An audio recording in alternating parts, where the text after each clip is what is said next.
12월 22일 목요일입니다.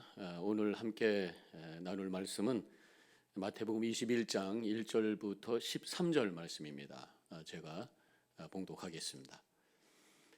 예수께서 다시 비유로 대답하여 이르시되 천국은 마치 자기 아들을 위하여 혼인잔치를 베푼 어떤 임금과 같으니 이 종들을 보내어 그 청한 사람들을 혼인잔치에 오라 하였더니 오기를 싫어하거늘 다시 다른 종들을 보내며 이르되 청한 사람들에게 이르기를 내가 오찬을 준비하되 나의 소와 살진 짐승을 잡고 모든 것을 갖추었으니 혼인잔치에 오소서 하라 하였더니 그들이 돌아보지 않고 한 사람은 자기 밭으로 한 사람은 자기 사업하러 가고 그 남은 자들은 종들을 잡아 모욕하고 죽이니 임금이 노하여 군대를 보내어 그 살인한 자들을 진멸하고 그 동네를 불사르고 이에 종들에게 이르되 혼인잔치는 준비되었으나 청한 사람들은 합당하지 아니하니 내 거리 길에 가서 사람을 만나는 대로 혼인잔치에 청하여 오라 한대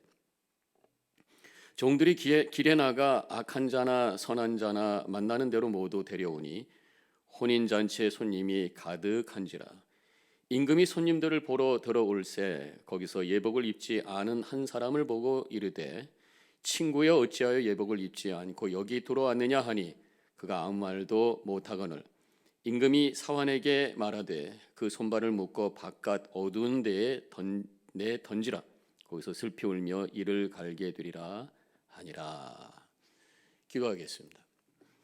오늘 주신 말씀 저희들이 봤습니다. 이 말씀 속에 우리를 향한 하나님의 뜻을 우리가 깨닫고 또 순종하고 나아갈 수 있도록 우리의 생각과 마음을 주장하여 주시옵소서. 예수님의 이름으로 기도합니다. 아멘. 오늘 말씀은 예수님께서 하신 비유죠. 어떤 임금이 아들 혼인잔치를 하게 되었는데 먼저 사람들을 청합니다. 아마도 귀족들이겠죠. 근데 그 사람들이 다 여러 가지 이유로 청을 거절하게 되죠. 그때 길거리에 나가서 지나가는 모든 사람들을 다 데리고 오라. 그래서 그 잔치 자리를 채우게 되는 그런 얘기입니다. 여기서 지금 아들 혼인 잔치라고 하고 있는데 이것은 천국을 의미하는 것이죠. 천국은 하나님의 아들 예수 그리스도의 혼인 잔치와 같다. 어린 양 예수의 혼인잔치가 바로 천국이잖아요. 그래서 저는 이 천국, 이 결혼식과 같은 그러한 축제 분위기가 우리가 바라보고 있는 천국이라고 한다면 그 천국을 향해 걸어가고 있는 우리 성도들, 예수님을 하나님의 아들로 고백하면서 우리의 구원자로 고백하면서 살아가는 우리 성도들은 항상 이런 축제의 삶을 살아야 되는구나. 그런 깨달음을 갖게 됩니다. 결혼식에 가면은 다 기뻐요. 하하호호 서로 덕담하고 축복하고 결혼하는 사람들 축하한다고 그러고 축복해주고 또 오신 하객들을 향해 감사하다고 그러고 축복과 감사의 고백이 막 나누어지는 그런 것이 바로 축제입니다. 결혼 축제지요. 우리의 성도들의 삶이 항상 기뻐요. 예수 그리스도를 우리의 삶의 중심으로 모실 때에 우리의 삶이 축제가 되고 예수 축제가 되고 천국의 잔치가 되고 그래서 기쁨의 삶을 살아야 마땅하다고 하는 것입니다. 걱정과 근심 다 내려놓고 예수 그리스도를 통해서 우리에게 주시는 그 기쁨을 맛보면서 승리하시기를 축복합니다. 그렇다면 우리 성도들이 모여있는 교회, 이 교회는 또한 천국을 준비하고 연습하는 곳이잖아요. 교회가 축제와 같은 곳이 되어야 됩니다. 성도들이 모여서 서로 축복하고 만나서 반갑고 함께 덕담을 나누고 그런데 이 기쁨이라고 하는 것이 단순히 어떤 세상적 기쁨이 아니에요. 뭐 먹어서 기쁨이고 사람 만나서 기쁨을 뛰어넘는 은혜에 대한 고백 속에서 와지는 기쁨, 세상이 줄 수 없는 엄청난 하나님의 은혜를 맛보면서 감사로 찬양하는 그 기쁨의 자리가 바로 교회인 줄로 믿습니다. 그 예배도 마찬가지죠. 예배가 결혼식과 같은 그 축제의 시간이에요. 새로운 미래를 향해 출발하는 그런 비전과 새로운 결단의 축복된 시간이 바로 예배요. 우리 성도들이 함께 모인 이 공동체의 모습인 것입니다. 지금 이 혼인잔치의 주인공은 바로 아들이, 우리가 신앙 공동체 속에서 주인공이 누군가를 분명히 아셔야 됩니다. 내가 주인공이 아니, 하나님의 아들 예수 그리스도가 신앙의 공동체의 바로 주인이고 주인공이라고 하는 것을 고백하면서 예수님 때문에 기뻐하고 은혜 가운데 걸어갈 수 있는 우리 성도님들이 되셔야 될 것입니다. 이제 이 청함을 받은 사람들이 거절하게 돼요. 바로 이 청함을 받은 사람들은 지금 비유잖아요. 누구를 의미하는 것입니까? 바로 유대인들이에요.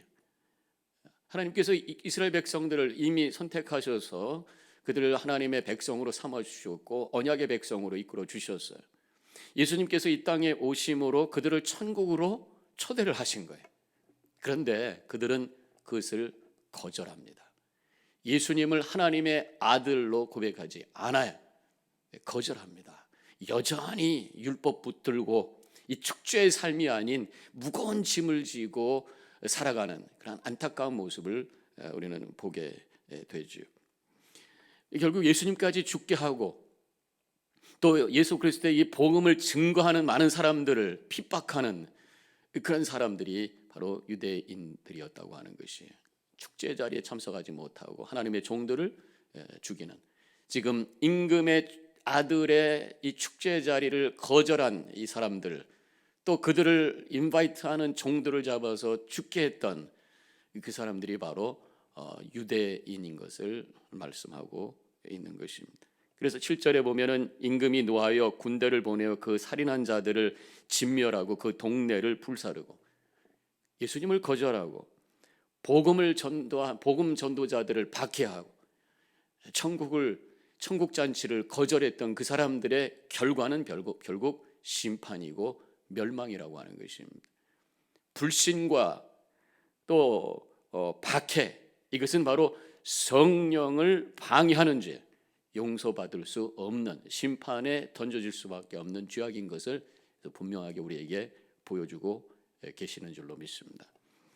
그래서 이제 주인은, 임금은 길거리에 나가서 아무나 데리고 와라 그렇게 명령합니다. 모든 사람들, 잘난 사람, 못난 사람, 또 가진 사람, 못 가진 사람, 배운 사람, 못 배운 사람 상관없어요. 세상의 지위와 외적인 것에 전혀 관계가 없어요. 모든 사람을 향해서 열려있고 초청하는 것이 바로 하나님의 아들 천국 잔치라고 하는 것을 여기서 보여주고 있습니다. 그런데 10절에 이런 구절이 나와요. 악한 자나 선한 자나 만나는 대로 모두 데려오니, 악한 자도 데려왔다네. 선과 악, 그 사람의 어떤 외적인 행동과 관계없이 모든 사람들을 향해서 갖고 있고 없고 이런 차원을 뛰어넘어서 이 악한 자까지도 초청될 수 있는 그것이 바로 천국잔치라고 하는 거예요. 구원은 우리 인간의 어떤 도덕적이고 행위에 의해서 되는 것이 아니라고 하는 것을 여기서 말씀하고 있어요. 우리가 천국에 들어가는 것은, 천국잔치에 들어가는 것은 선과 악을 뛰어넘는 믿음을 통해서, 예수 그리스도를 나의 구주로 고백하는 믿음을 통해서 우리가 천국에 들어갈 수 있다고 하는 것을 다시 한번 고백하는 시간이 되시길 축원합니다. 물론 우리가 예수 그리스도를 믿을 때에 내가 죄인인 것을 고백하고 십자가 앞에 회개하게 되죠. 진심으로 회개한 자는 그 안에 하나님께서 성령을 보내주셔서 그 성령으로 하여금 우리를 거룩한 삶으로 이끌어가게 되어 있어요.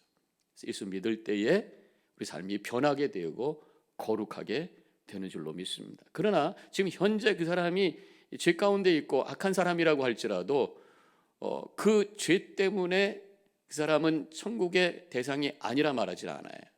바로 예수 그리스도의 십자가를 통해서 죄값을 치러주신 그 대속의 죽음을 믿을 때에 어떤 죄도 주님께서는 사해 주시고 우리에게 천국 잔치의 길을 활짝 열어주시는 줄로 믿습니다.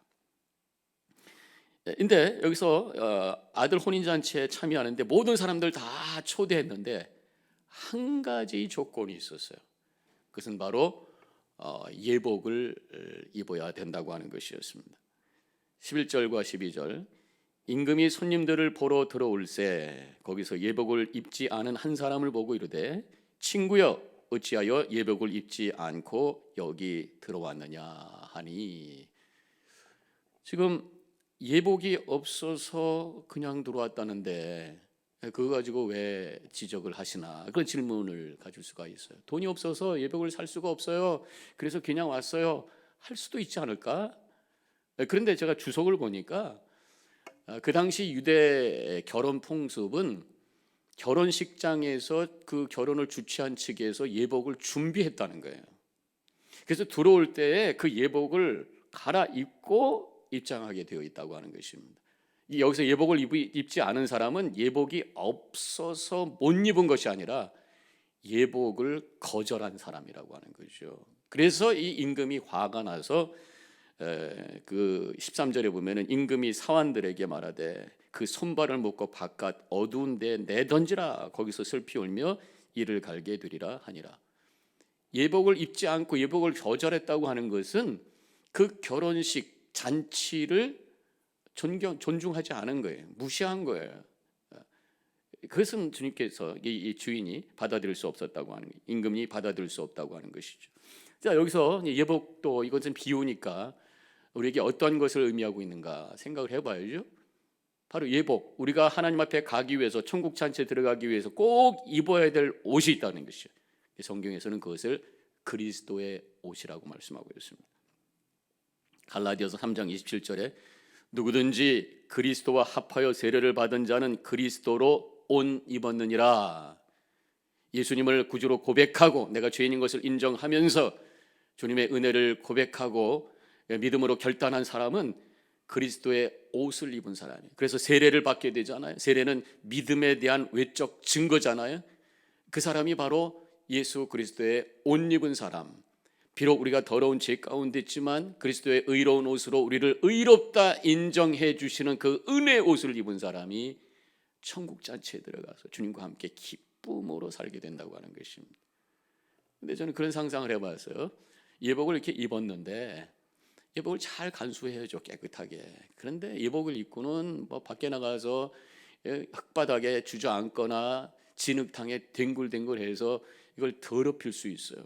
그건 예복 입었다고 하지만 사실은 제대로 그 잔치에 들어가기는 어려운 그런 상황이겠죠. 행여나 자다가 더럽히게 되면 빨리 그것을 다시 깨끗하게 만들어야 되는 것이. 우리가 세례 받고 예수 믿었어요.